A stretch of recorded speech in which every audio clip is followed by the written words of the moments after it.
গভীর রাতে এই কাজগুলি একদমই করবেন না, ঘটতে পারে ভয়ানক বিপদ। কাজগুলি হলো: 1 নম্বর, রাতের বেলায় ঘর ঝাড়ু দেবেন না।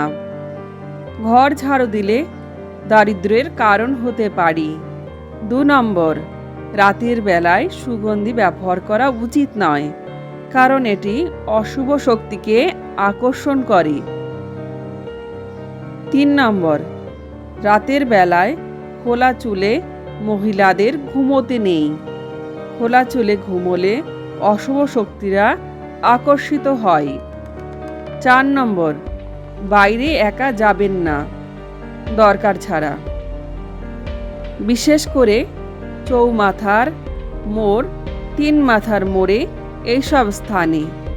এইসব স্থানে রাতে অশুভ শক্তির আগমন ঘটে, যা সাধারণ মানুষের উপর কুপ্রভাব বিস্তার করে। 5 নম্বর, রাতের বেলায় একেবারেই অন্ধকারে ঘুমোতে নেই। খুব সামান্য হলেও একটি ছোট আলো জ্বেলে ঘুমোবেন। ভিডিওটি ভালো লাগলে লাইক, শেয়ার, কমেন্ট এবং সাবস্ক্রাইব করতে ভুলবেন না।